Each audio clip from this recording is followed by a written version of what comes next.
Update po tayo ngayon guys tungkol po sa ipapaabot ng ating kaibigan. Meron po silang nakitang sign po. Ngayong umaga lang po ito, no, nangyari po. Meron po silang ipinapaabot. Makikita po nyo guys, oh, yung paligid guys, oh. Walang oh, magandang sikat ng araw. Tay, bakit po nasabi po nyo na meron po masamang pangitain po yung panahon namin ngayon dito? Ano po bang ibig sabihin? Kalamidad na naman? Ito po yung nasanayan po natin guys. No? Marami po nangyari po ng mga tulad po ng mga trahedya, no? Makalamidad. Dahil po sa kalamidad may mga trahedya. Ngayon po nakita ng ating kaibigan, no? Meron pong hindi maganda na nakita po niya na sign po na meron pong magaganap po na lindol na naman po dito sa atin. Malakas po ba ito tay? Sa lahat po na makapanood nito, mag-ingat kayo dahil po babala ni tatay, meron pong kalamidad po na magaganap na naman. Meron naman pong maibalita na hindi naman po maganda po dito sa ating bansa. Nakita lang ni kaibigan karon lang yung buntag guys, no, na mayroon pong mabubuo na lindol. Malakas po ba ito tay?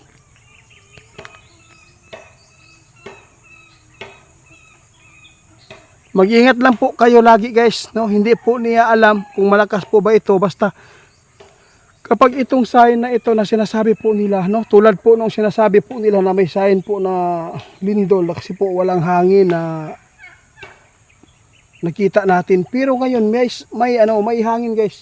Pero iba po ang kanilang nakikita at saka ramdam po nila na mayroon pong mabubuo po na kalamidad. Ano po bang gagawin po dito tay? Basta itong sinasabi ng ating kaibigan guys, mag-ingat lang po lagi tayo ha. Huwag po tayong masyadong pumupunta po sa mga matataas po na mga story ba ng mga bahay, no, yung mga building, no. Huwag po, mag-ingat kayo dahil po nakita ng ating kaibigan na meron pong paparating po na lindol na malakas po ito.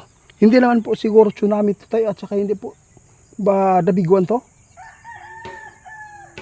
Hindi po daw ito dabiguan guys at saka walang tsunami pa nangyayari dito sa atin, pero nakikita natin kaibigan na mayroon po paparating na lindol. Mag-ingat lang po tayong lahat, lalo na po yung malapit sa dagat, lalo na po yung mga magulang na mahilig po na mag-picnic, magpunta sa mga beach o dagat. Ingat lang po lagi kasi po hindi po natin alam na lumalaki po yung dagat, no? Lalo na po pag maabutan kayo ng lindol, babala lang po ni kaibigan dahil po ay masamang nakita po niya, masama talaga yung sign po ng kanilang nakikita ngayong umagang ito, kaya ipinapaabot po namin. Mag-ingat po tayo. Pwede malaman tayo kung saan po natin ito paabot, basta po ay meron tayong mga followers po kung anong lugar po ito.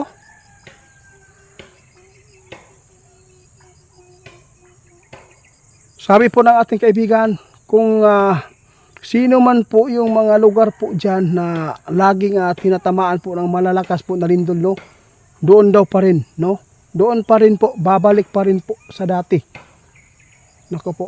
Hindi naman po natulad po doon sa ibang bansa na maraming buhay na nawala. Pero di po natin alam ngayon na baka po ito ay malakas. Kasi po, yung mga sign na sinasabi ng ating kaibigan na nakikita po nila na mayroon po mabubuo ng mga trahedya o kalamidad, ganito po ang kanilang ipinapaabot noon sa atin. At pagka umagahan, no, nangyari po talaga na may paglindol na malakas at mayroon pong nadadaganan. Kaya dapat po talaga tayo ay mag-ingat lang. Hindi po ito pananakot, no, ang ginagawa po ng ating kaibigan, kundi nais lang po niya na makatulong sa mga tao na baka po ay, kasi maraming tao busy po sa buhay, hanap buhay, lalo na sa mga material na mga bagay, busy.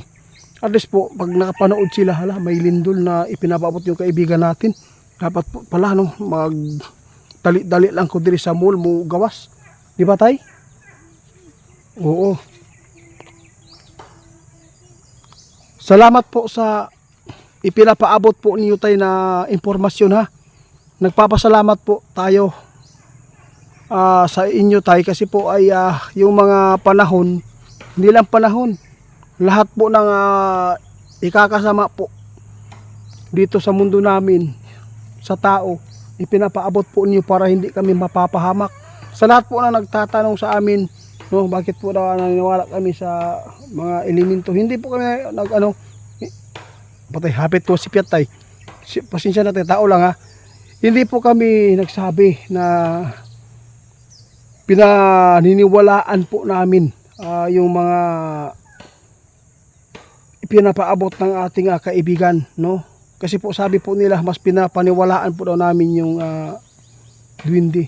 Hindi po, yung sinasabi po nila babala kasi nangyayari. Ang pinaniniwalaan din po namin yung ating Panginoong Diyos. Yun po. Oo. Yung mga babala po ng ating kaibigan, doon po tayo makakuha lang ng mga impormasyon na dapat po natin na sana hindi ka magtampo. Oo. O yun po ang ibig sabihin na sinasabi ko po ngayon, guys. No? 'Di ba? Yung pagtitiwala po natin iba, no, sa Diyos, kasi doon po tayo sa Diyos po talaga na nagtitiwala. Oo, yun po sinabi ng ating kaibigan noon, huwag kayong umasa ng elemento. Kung ano man po ang kanilang nakikita na ipaabot, ito ay babala para hindi po mangyari at makapaghanda tayo.